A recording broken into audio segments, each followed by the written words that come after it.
So I finished playing the game with all of the starters, and then I finished with the honorary starter line, Pikachu. So now let's move on to the Pokemon that appear on Route 1. Today, I am going to beat Pokemon FireRed with the Pidgeot-Line. By the way, I will just note here that I have decided that for these FireRed challenges, I'm going to be calling my rival Terry after the name that he is given by default on the ROM. Remember, this is the name that assigns all of his Pokemon natures throughout the playthrough. Alright, so now let's get into it. Let's talk about Pidgey. This Pokemon is not very good to start. It has 40 HP, 45 attack, 40 defense, 35 special attack and special defense, and 56 speed. So it is fairly balanced, mostly being a speedy physical attacker, which makes sense because in Generation 3, the normal and the flying type both deal physical damage. When it finishes evolving and becomes a Pidgeot, it gets a lot better, having 83 HP, 80 attack, 75 defense, 70 special attack and special defense, and 91 speed. By the way, here is a piece of trivia that some of you may not know. Starting in Generation 6, they decided that they needed to buff Pidgeot, and honestly, that makes a lot of sense. This thing is sort of terrible. If I sat down to make this thing better, I think the first thing I would do would be increase its attack stat by 10 points, but they decided to increase its speed stat, so it just becomes even faster with 101 speed, and like, that's nice, but doesn't really solve the problem that Pidgeot has.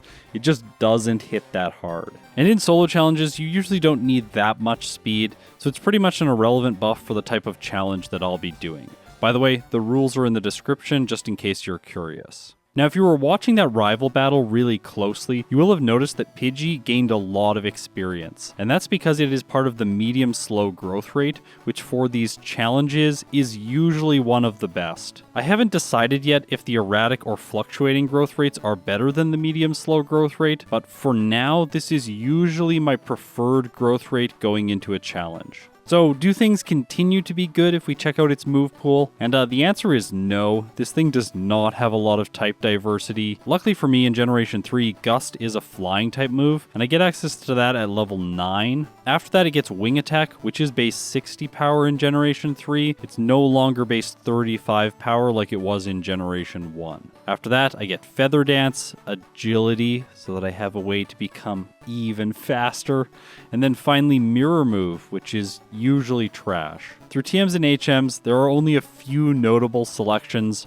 Return, Aerial Ace, Secret Power, Thief, Steel Wing, Fly, and perhaps some move tutor moves like Double Edge or Substitute. Now, Pidgey evolves at level 18 into Pidgeotto, and then at level 36 into Pidgeot, and I'm going to get to these levels at a fairly decent time just because of my growth rate. All of these things considered, what is my prediction for the Pidgey line? Well, I think that it is going to perform significantly worse than all of the starters, but I think that it is going to perform better than Raichu. After all, that thing had a really rough time in the late game. The first challenge that I'm going to need to solve in this playthrough, of course, is Brock. My ability Keen Eye, which prevents Pidgey's accuracy from being lowered, is not going to help in this battle, but I think accuracy is going to be the solution for Brock, because I can use Sand Attack against him. By the way, you'll probably notice that some of the move names, like Sand Attack, does not have the little hyphen that it normally does on my overlay now. I have changed these move conventions since filming this run. By the way, this was filmed on February 8th, so it's quite old at this point. Unfortunately, I had to pause this series for a little bit, and that was because my voice wasn't feeling very good. Now, one thing I want to mention when comparing to Yellow version is that the forest in FireRed is similar to Red and Blue, and in that way it's very annoying because there are a lot of Weedle that can poison you. Luckily for me, I do have Gust, so the training here is quite quick. And since I'm going to be relying on a strategy that is largely luck-based, let's take on Brock at level 13 and see how it goes.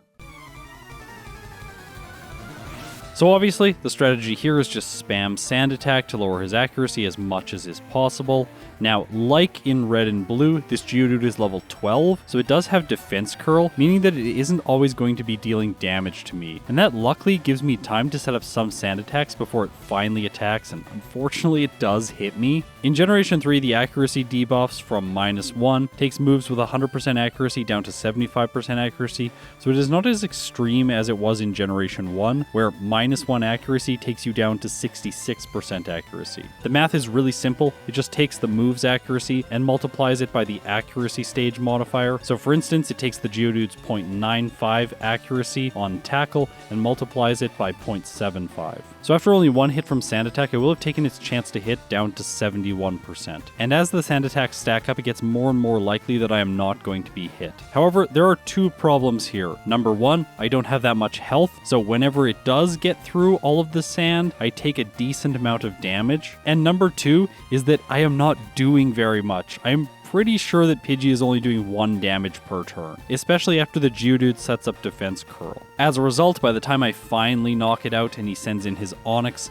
I only have red health left over, and because I'm going to need to lower this thing's accuracy as well, Pidgey is just going to waste too much time trying to pull it off at this level, so let's go and train. I figured that fighting the Light Years Junior Trainer would be the best thing to do because trainers give 1.5 times the experience that wild Pokemon give. Also, their Pokemon tend to be at higher levels, and level is used in the experience calculation. However, he now has a Geodude which is level 10. It replaces his Diglett, and that's really annoying because I am not going to be able to knock this thing out quickly. Actually, I take so much damage in the process that he defeats me. So I have to train on wild Pokemon, and once I reach level 15, I head back to face Brock again. In this case, I am able to make it through the Geodude with a little bit more health, but once again, Onix is just able to hit Rock Tomb and knock me out right away because I'm quite bruised.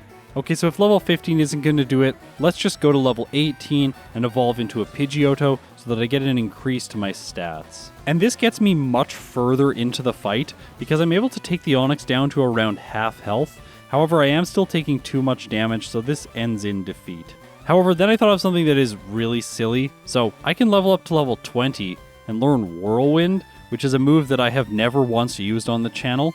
And then I can just use this right away on turn 1 to switch Brock into Onix. This way I can fight it at the beginning of the battle when I have more health, and I am more likely to survive Rock Tomb. Essentially, if I was losing by like 1 or 2 points of overkill in the previous battle, now I will not be losing by that margin because I'm fighting the Onix first. So this is a tiny improvement over my previous strategy, and while it doesn't work out in my first attempt using the strategy, it actually does in my second attempt, and this made me so happy when I was filming this video. I cannot even describe how awesome it is using a move that is normally considered trash. I used to feel this way about Bide in Generation 1, but now I've really found a niche for that move. It is great in some cases when using a Water-type Pokemon against Misty, and it can also be really helpful to bypass accuracy checks, as well as it is required for certain Pokemon to defeat ghosts in Pokemon Tower. Okay, so with Brock's badge, I now get a 10% boost to my attack stat, which is really nice, and with it I can head into Mount Moon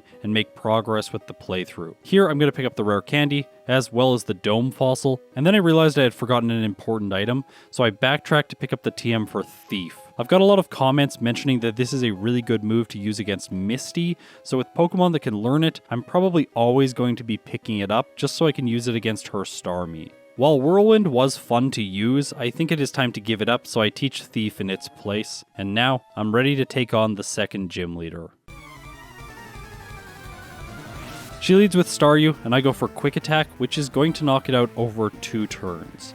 I didn't take that much damage from Water Pulse, but the Starmie is going to hit harder. It moves first, taking me down to half health, and then Thief does an unfortunately small amount of damage. Now, I do get lucky on my next turn getting a critical hit with Quick Attack, but the Starmie is just dealing too much damage. My third Quick Attack does not knock it out, and as a result, Pidgeotto just doesn't quite have the muscle it needs right now. So I think fighting Rival 2 instead is going to be the better choice. After all, Nugget Bridge is going to provide a lot of experience, which is going to end up helping against Misty. Now, for this rival fight, I have really noticed that he is much harder in Red and Blue, as well as in Fire Red and Leaf Green. This is mostly just due to the fact that his Pidgeotto is quite bulky, and it knows Sand Attack, as well as the fact that he has a starter which does know special moves. In Pokemon Yellow, all of his Pokemon are physical attackers, so if you have a weak special stat like Pidgeotto, you don't have to worry about him. However, in this fight, what I am really lucky to have is a fantastic typing with good moves for the early game. Gust and Quick Attack are both getting the same type attack bonus, giving them an effective power of 60, which is more than enough for me to pull through and get a victory here on my first attempt. And Pidgeotto's moves are only going to get better from here. Honestly, this thing is impressing me a lot more than it did in Generation 1, at least so far in this playthrough. Because once it gets to level 27, it can learn Wing Attack. In Generation 1, this move has 35 base power, but starting in Generation 2, this was upgraded to 60, so now with the same type attack bonus, Wing Attack has 90 effective power. And you might think that that is going to be my go-to move for the next little bit, but it's not going to be, because I can move this guy out of the way and then pick up the TM for Secret Power, which is also going to get the same type attack bonus because it's a normal type move. Because it has base 70 power, now it has an effective power of 105, and it also has the secondary effect when on normal terrain to cause paralysis. So this is going to be my go-to move. It allows me to easily one-hit the Staryu. By the way, here you'll notice a little flash in and out on the overlay where a bunch of stuff disappears and then it reappears. This is because the game's RAM is encrypting all of the data, and when it does this, it actually clears all the data and then rewrites all the values to the same location. This causes a bunch of zeros to appear for a moment, which is why my overlay is having this weird flickering effect. It took us a long time to figure this out, and by the way, before I continue describing what the solution to that was, yes, I am obviously going to be able to take an easy victory over Misty now. By the way, the Starmie did more damage than I was expecting, but either way, a win is a win. So as I head onto the SSN, now I'll describe the solution that we had to this tech problem. At first, what I thought we would have to do would be speed up the decryption algorithm so that we could read the data more quickly once it was populated, but that just didn't end up working. So what we ended up having to do was create a ROM hack that disables the Pokemon's encryption so that this sequence of events never plays out. And as a result, if you've watched any of my more recent Generation 3 videos, this flicker has completely disappeared. Okay, so on the SSN, there are no new moveset upgrades, however I am going to grab a lot of great items. After that I take on the rival, but my Pidgeotto is much stronger than him now, and I'm going to take an easy victory. However, I am a little bit worried because Surge is coming up, and he does have a type advantage over me. Also, his Pokemon are special attackers, and my special defense is like pretty mediocre, I guess. Anyways, Surge is known for being quite bad, but maybe that is not going to be the case in Generation 3 when I'm using a flying type. Let's see. Surge leads with Voltorb. Now this thing is quite fast, but Pidgeotto is faster, and Secret Power gets the one hit.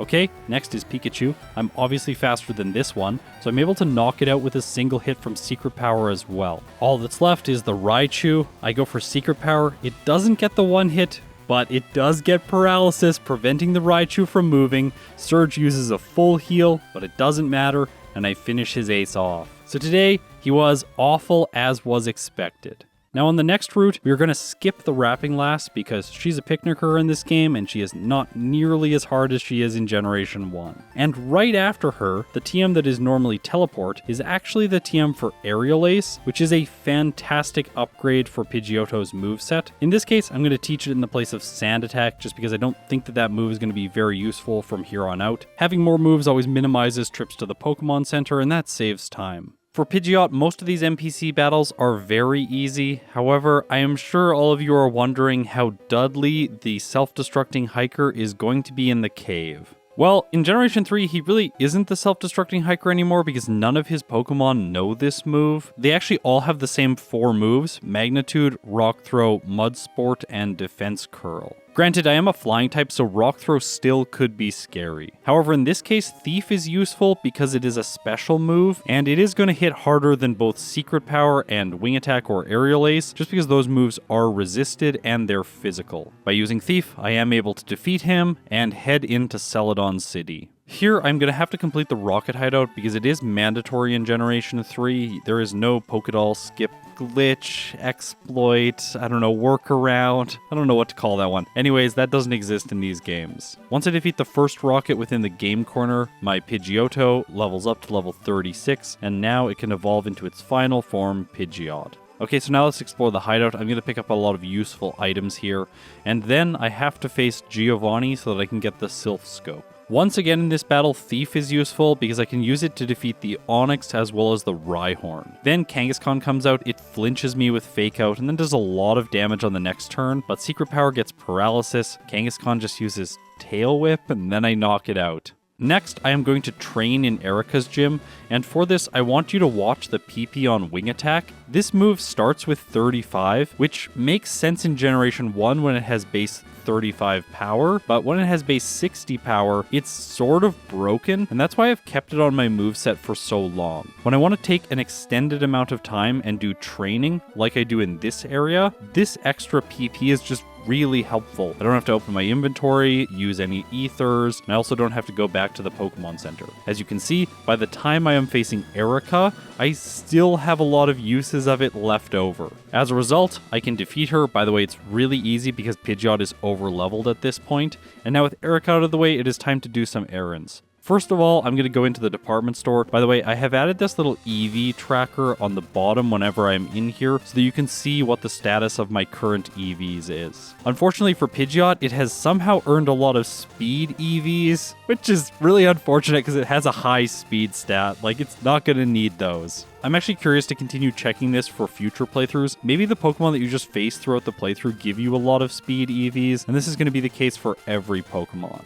Anyways, with that out of the way, I have a chance to pick up the HM for Fly, which in Generation 1 was critical for Pidgeot's playthrough. But in this generation, it isn't going to be. Remember, Fly is still base 70 power here. It gets its power upgrade starting in Generation 4. So while this move won't be helpful, I can head south of Lavender Town and pick up TM27, which is Return. And this is a fantastic upgrade for Pidgeot's moveset, which I'm going to now teach in the place of Wing Attack. I think it's kind of served its purpose, and Aerial Ace can fill this niche now. With Return, which has 142 effective power, I am easily able to sweep my way through Rival 4's team in Pokemon Tower. Also, Aerial Ace gives me a great counter to all the Ghost-type Pokemon that are here. Alright, so we are almost ready for our next gym battle. I just want to say here that in most of my FireRed playthroughs, I am really feeling that the Pokemon I'm playing with has become very over-leveled by this point in the playthrough. Honestly, I think that would be very similar if I was playing Pokemon Red and Blue. After all, the mid-game gym leaders have their teams from those games in these remakes, and those teams are just not very good, let's be real. They're lower level, they have bad movesets. Some of those trainers have worse Pokemon when compared to their teams in Yellow version. And one of those trainers specifically is Koga because,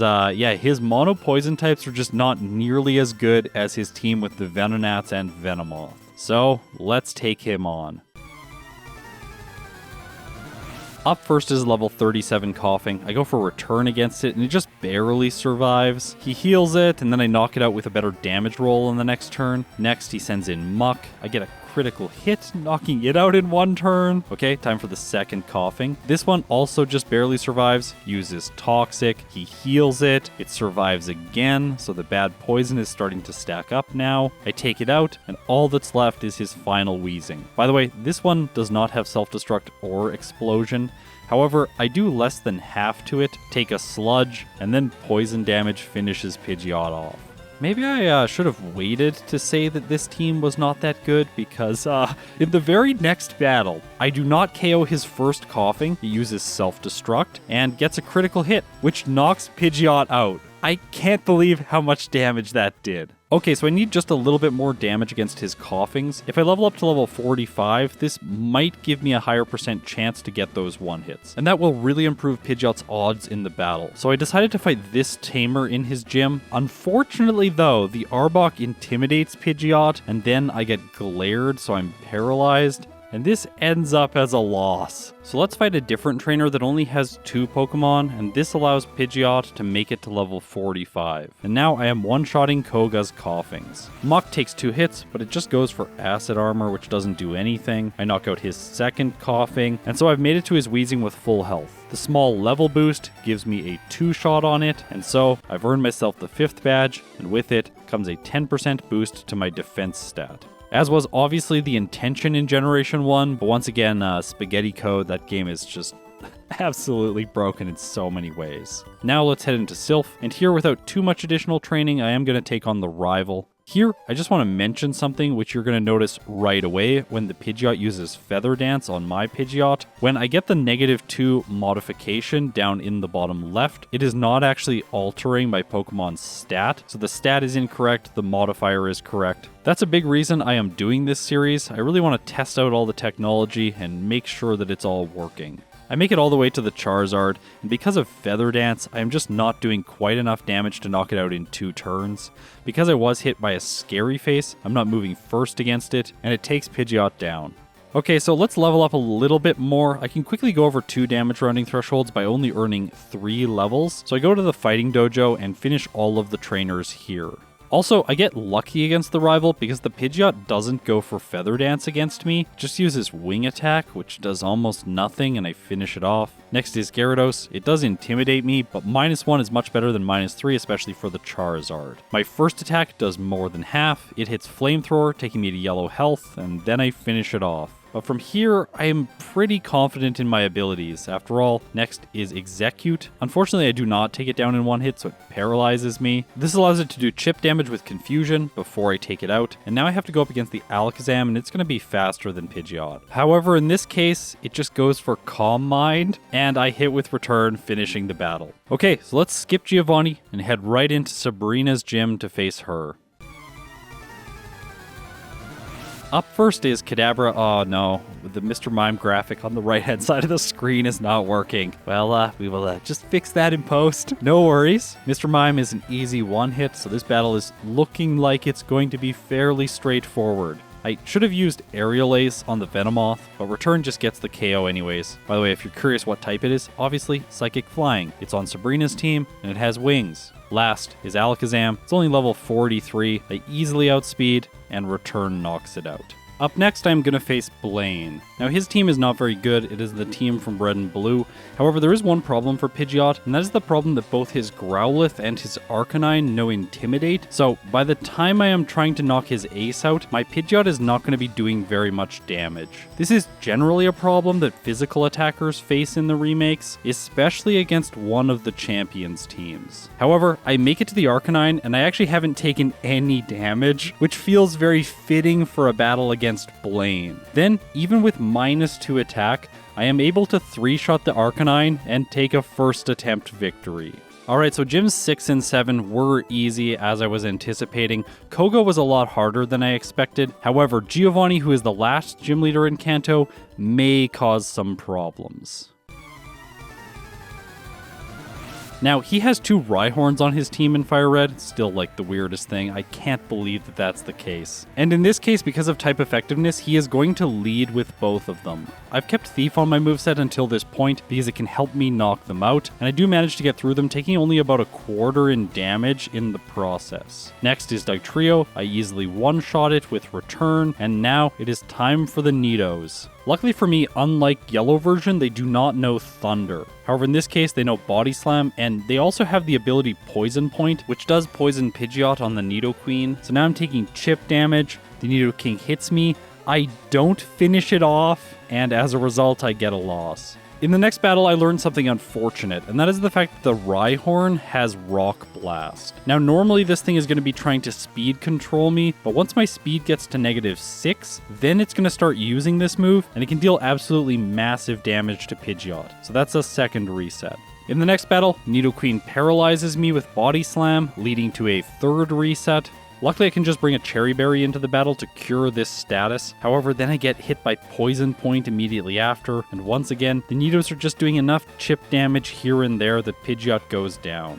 To make this battle just a little bit easier on myself, I'm going to use 5 rare candies to go up to level 60. In this case, I am now able to get damage ranges that allow me to 2-shot the Rhyhorn with Thief. That's the first one. The second one is 5 levels higher, it's level 50, so I'm going to have to 3-shot this. However, what this means is that there is less likelihood of the Rhyhorns hitting multiple Rock Blasts. In this case, I only take 1, and it hits only 2 times. Next is Dugtrio. Obviously, it's faster than me because of the scary faces, but it can't do that much damage. Now, against the Nidoqueen, I get a 1-hit with Return. Okay, and will I take the Nidoking out? The answer is yes. So, I have finally completed the gym challenge with Pidgeot. From here, there are only 6 more trainers left in the entire game, but they definitely are the hardest battles. The first one is the battle against the rival on Route 22. Here, the Pidgeot loves to use Feather Dance, which is really annoying. By the way, I just want to note here that I had realized that I was having the glitch that I had in the previous rival fight, so I have fixed my overlay and it is now successfully recalculating stats. This fight was actually going quite well until the Gyarados came out, and then I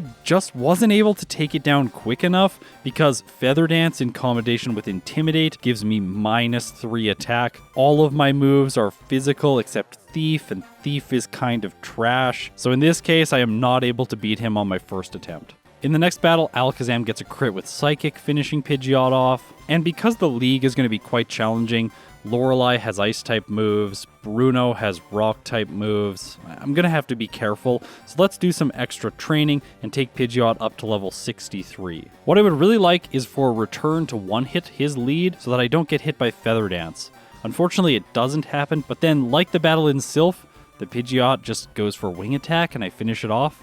Alright, that's good. Next is his Rhyhorn, and here I want to mention how the AI works in Generation 3. Before it selects its move, it does a test roll with each move, and in the case that one of these moves misses, it will not choose that move. So, for instance, in this case, it is probably missing with Rock Blast and choosing Takedown instead, which is great for me. Execute's a one-hit. After that, Alakazam is a one-hit. I did get a crit there, but I think I would have finished it off now at my new level. Next is Gyarados. I get Intimidated, but still Return can get the 2-hit now. Last is Charizard. Unfortunately, I am not going to 2-hit this thing. It uses Scary Face first turn. This allows it to get 2 attacks in. However, Pidgeot survives, and I take the win. So at long last, Pidgeot and I have made it to the ultimate test for Kanto trainers. Let's take on the Elite Four. First up is Lorelei. She leads with Dugong, and in Generation 3, this thing is going to set up Hail on the first turn, and I can just 2-hit it with Return.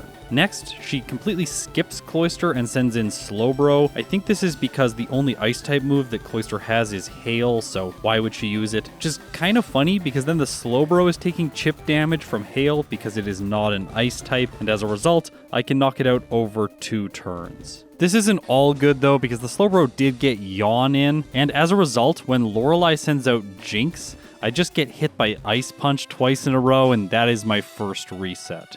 Okay, this fight was supposed to be hard, so let's use 5 rare candies now and come back into it at level 70. Here, I start to get lucky because I crit the Dugong, knocking it out in 1 turn, preventing it from setting up Hail. Next is Slowbro. It just goes for Amnesia, and I knock it out with 2 hits from Return. Okay, so it's time to 1-hit the Jinx because this thing has terrible physical defense. And after that, it is time for Lorelei's Ace, Lapras. However, in this case, I get lucky again, and I crit the Lapras, knocking it out in a single turn. What is this luck? Everything is lining up perfectly for Pidgeot. Last is Cloyster, but it's really bad in the remakes. It's much scarier in the originals because it has Ice Beam, and because it lacks that move, it's easy for Pidgeot to defeat Lorelei here. However, I'm not in the clear yet because Bruno is next, and while it seems like I should have a type advantage against him, he does have 2 Onix, and they are both going to be a problem because Thief is only doing 1/3 to them. I tried Return second to see if it was doing more, but it's doing about the same amount, and then I make a mistake and use Secret Power. So yeah, that was obviously not the right choice, but as a result, while I do finish the Onix off, I'm not in a particularly good position moving on to the rest of the fight. However, I am a flying type, so I'm able to 1-hit the Hitmonchan, which is perfect. And then he sends in his Machamp next because this thing does know Rock Tomb. However, it's not going to be using it because my Pidgeot is slower than the Machamp because it was hit by Onix's Rock Tomb back at the beginning of the fight. So if you're curious throughout the rest of the fight, that's why he's going to be choosing moves like Bulk Up as well as Cross Chop. Now here I really should have used Aerial Ace on the first turn, but I didn't, and either way I'm able to knock the Machamp out with 2 hits. Unfortunately for me, because my speed was lowered to -3, the Hitmonlee moves first, but surprisingly Pidgeot survives with 2 hit points and gets the KO. But unfortunately for me, there's still 1 Onix left over. There's no way I'm going to finish it, so Pidgeot gets a reset. Now, jumping ahead to the Machamp in the next battle, I want to mention that it can also use Bulk Up, and then once it's done this, it survives Aerial Ace. This damage range also means that I won't even be able to KO it if it doesn't use this move that boosts its defense. Making matters worse for me here is the fact that it heals with a Citrus Berry, it hits Cross Chop, my second Aerial Ace fails to get the KO, and that means that Bruno gets to use a full restore. So it appears that fighting the Machamp is not a good matchup, even though I technically have the type advantage. While I do take it out, the fact that he still has an Onix left over in the wings means that I am going to lose again. I tried again, the Machamp defeats me, so I think that I need a new strategy. There's an obvious choice here, which is teaching Rest in the place of Secret Power. That move is not useful at all anymore. Unfortunately for me though, I don't get to try this strategy out right away because the Machamp just gets a massive critical hit. However, if it doesn't get a critical hit and I have to use Rest against it, then it just sets up Bulk Up and does so much damage when it finally hits me that this strategy is also not going to work. I only have one rare candy left over, and going up to level 71 isn't going to make a big impact for damage ranges. But it is going to dramatically change the fight for another reason. After I get hit by 2 Rock Tombs from the Onix, Pidgeot has 83 speed. And if we compare that with Bruno's Machamp's speed, they are speed tied, which I did not plan for. This is just a coincidence, and it's really lucky for me because now sometimes I'm going to be able to move first with Aerial Ace, and that takes the Machamp to yellow, meaning that I can 2-hit it because it didn't set up Bulk Up before my first hit. As a result, I'm able to move on to the Hitmonlee, get a 1-hit KO on it, and last, this fight comes down to my matchup against Onix. Pidgeot only has 70 hit points left over, so I'm going to need to survive enough hits that I can knock it out with Thief. You'll notice here, Onix is going for Double Edge, which isn't dealing recoil damage because it has the ability Rock Head. After my second hit, I was starting to feel defeated because it does not look like I'm going to have the damage range I need to knock it out. However, I just barely survive its Double Edge, go for one more Thief, and surprisingly, I get the KO! So, Pidgeot has defeated Bruno. Now, luckily for Agatha, I have access to flying type moves. These are going to be really useful against her ghosts. I'm able to 2-hit all of them. I did think the return would 1-hit the Golbat, but it doesn't. And then the Arbok is also not a 1-hit, which is kind of annoying. Really, this fight is just going to come down to luck. I could lose because of like Confusion, Toxic, Double Team, that sort of thing. Or also Hypnosis, which is exactly what happens. However, when I reset and take her on for a second time, I am able to win. And that leads Pidgeot to Lance. Here, I immediately realized that there was a problem. His Gyarados, which is his first Pokemon, has Intimidate. So I am going to have to win this fight with my attack stat cut. And before I can even knock his lead out, Lance switches to Aerodactyl, and yeah, Pidgeot is dealing so little damage against this thing. As a result, I get a quick loss. Alright, so I need a different strategy so that I have more health against the Aerodactyl. I can use Rest in combination with the Chesto Berry, the Resto-Chesto strats, to just barely allow me to knock it out. I only have red health left over going into the rest of the battle. However, the following Pokemon is a Dragonair, and it doesn't have Ice Beam or Thunderbolt, so in this case, I am going to be able to use Rest against it and stall. This is because it is trying to use Outrage against me, and eventually the Confusion Lock is going to line up and give me an opportunity to strike back. I finished off with green health, and then I realized that Lance's play to switch his Gyarados out is actually really intelligent, because then it comes out again and lowers my attack even more. This is very unfortunate, because next is Dragonite, and now my returns are only doing a quarter. Plus, its Outrages hit much harder, and it has a Citrus Berry, meaning I will need at least 5 hits to knock it out. Obviously, just spamming return isn't going to work because the Dragonite is going to knock me out first. So I have to use Rest to try to prolong the battle and hope that I get good Confusion luck after Outrage runs its course. Dragonite does hit itself, which is great. However, this takes it into healing range, and since I'm still asleep, I can't strike back. Lance uses a full restore, healing it, and here I have to go to sleep. The Dragonite hits me with Outrage, followed by Hyper Beam. I was really hoping that I would wake up and knock it out, but I don't. As a result, I probably should have gone back to sleep again and just kept trying to do this, but I go for return, it doesn't KO, and Dragonite finishes Pidgeot off. I tried again, but I don't always have a favorable outcome against the Aerodactyl, and after a couple more resets, I decided to black out. I want to do 2 things here. First of all, I want to train up. So I'm going to go to level 73, and then I'm going to head to 2 Island so that I can use the move reminder to teach Pidgeot Feather Dance. Unfortunately for me, I had to put this in the place of Thief, so I do get 2 resets on Bruno trying to get back through the league. However, the play with Feather Dance is that I can just lower his Pokemon's attack stat and use Rest to heal. I only really have to be worried about critical hits, so I am able to eventually take the victory. and that brings me back to Lance. Now my Pidgeot is level 75, which gives me the ability to 2-hit the Gyarados. Next, he sends in Aerodactyl, and I'm able to use Feather Dance to sharply lower its attack stat. This means that Ancient Power is dealing so little damage. I get some bad luck here because it does trigger the Omni Boost after the first turn, but I can just keep using Feather Dance to make this thing deal so little damage. However, then it gets a critical hit, and it did a lot of damage, but Pidgeot survives with 1 hit point. Unfortunately for me though, the Aerodactyl loves to control for speed, so I am not able to move first and it finishes me off as a result. What I have to do in this fight is just anticipate when it is going to get me to low health, and then use Rest preemptively, take 1 more hit, and heal up. Eventually, using Return, I will be able to knock the Aerodactyl out, and move on to the rest of the fight with good health. So at level 76 now, by the way, I used 1 more rare candy. I had 1 more loss in there, don't worry about it. I just messed up against the Aerodactyl. In this case, I'm able to 2-hit both of the Dragonairs and move on to Lance's final Pokemon, his Dragonite. Unfortunately for me, I made a mistake here. I went for a Return.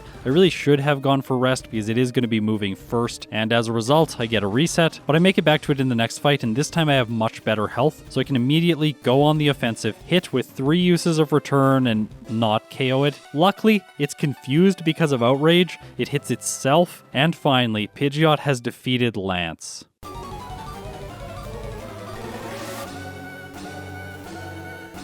Okay, it is time for the champion. In Pokemon Yellow, I'm used to him being the hardest trainer in the game, and in the remakes, I generally don't think of his team as being that intimidating. However, there are a lot of problems for Pidgeot. So first of all, at level 76, I can't KO his Pidgeot with 1 hit. That is, unless I get a critical hit, which is what happens on my second turn. However, that means that likely I'll be going into the rest of the fight with a Feather Dance, because his Pidgeot loves to use that move on the first turn. And moving on to the Rhydon with -2 attack is a tough pill to swallow. Making matters worse is the fact that it is going to speed control with Rock Tomb. I can spam Feather Dance here to ruin its attack so that it won't knock me out. However, eventually I am going to be slower than it, which means that I'm going to be slower than all of his other Pokemon. Eventually, I knock the Rock type out with Return, which does take a while. However, against Alakazam, it's going to move first. Also with -2, I cannot get the 1-hit KO, so I'm going to take 2 hits. Unless it goes for Future Sight, that is. While I do make it past it, the Exeggutor that follows is faster, and it takes Pidgeot out. Okay, so what else can go wrong? Well, the Alakazam can use Reflect, which ruins my damage even more, meaning I'm going to have to 3-hit it, and this gives the Psychic type the time it needs to knock Pidgeot out. I thought about and tried using Attract to get around Feather Dance, but he has a male Pidgeot and mine is a male, so that isn't going to work. I could maybe use Toxic to help me knock the Rhydon out more quickly, however, it's still not going to do it fast enough to get around the speed issue. Now, sometimes I'll get lucky. There are 2 ways this can happen. One, I can crit the Pidgeot, which is what happens in this fight, and the additional way is that it can choose to use a different move, which is very unlikely, by the way. When one of these 2 scenarios plays out, I will move on to the rest of the battle with full attack, and this is incredibly important. While I will still have my speed lowered by the Rhydon, because I have to use Feather Dance to lower its attack so that I can survive, I am going to have full attack for the Alakazam, meaning that I can knock it out with a single hit from Return. Okay, so I've made it to the Exeggutor. This is feeling pretty good. Now, since it's been prioritizing Egg Bomb, I actually decided to go for Feather Dance here, but the Exeggutor strikes first with Sleep Powder. Okay, that's actually really annoying. In Generation 1, it has Hypnosis, which has 60% accuracy. In this game, the fact that it has Sleep Powder with 75% accuracy is much worse for me. I wake up and get a Feather Dance in, but then the Exeggutor puts me to sleep before I can use Rest, and it finishes Pidgeot off with a combination of Egg Bomb and Giga Drain. And now, I'm not kidding you, this fight was absolutely awful. I'm essentially waiting for the luck where I can make it past the Pidgeot with full attack, one-shot the Alakazam, and then make it back to the Exeggutor. And here, I'm just waiting for this thing to miss Sleep Powder. It does in this fight, and finally, I am able to move on to the Gyarados. However, it has Intimidate, so my attack stat gets cut anyways, and what I figured out is that I am going to need to be able to rest against this thing so that I have good health to move on to the Charizard. As a result, I'm going to be using Toxic to knock it out, and then Rest to heal my health while it takes passive damage. Unfortunately for me, the champion is going to use 1 full restore here, and then I decided to play around his AI, taking the Gyarados down to red health, where he's going to use another full restore, and this time I'm going to use Rest again. What I'm hoping for is that it's going to miss a Hydro Pump here and there, and that will give me good health when I finally take it out. By the way, the champion has an obscene number of full restores for this fight, so yeah, he's going to use another one on Gyarados when I use Rest. Unfortunately for me though, I run out of the healing move, so even though I am able to take the Gyarados down, I only have red health left over for the Charizard. And yeah, this is gonna be a loss after all of that time. And this fight doesn't stop being frustrating there.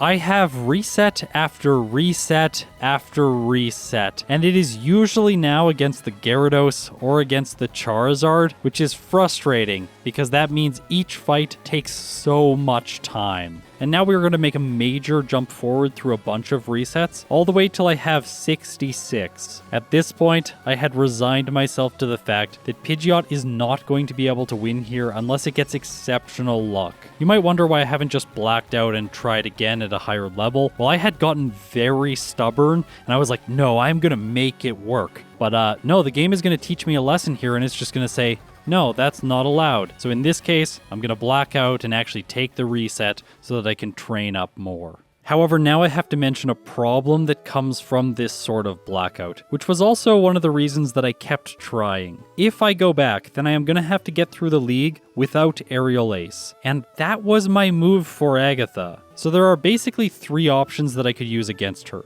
I could reteach Wing Attack and take it throughout the entire league, or I could teach Fly or Steel Wing right before I fight her. For now though, I am going to go back to the move reminder, and I'm going to teach Pidgeot Agility in the place of Toxic. So I can't believe that I'm actually going to be using the move that I always make fun of when it's on a fast Pokemon.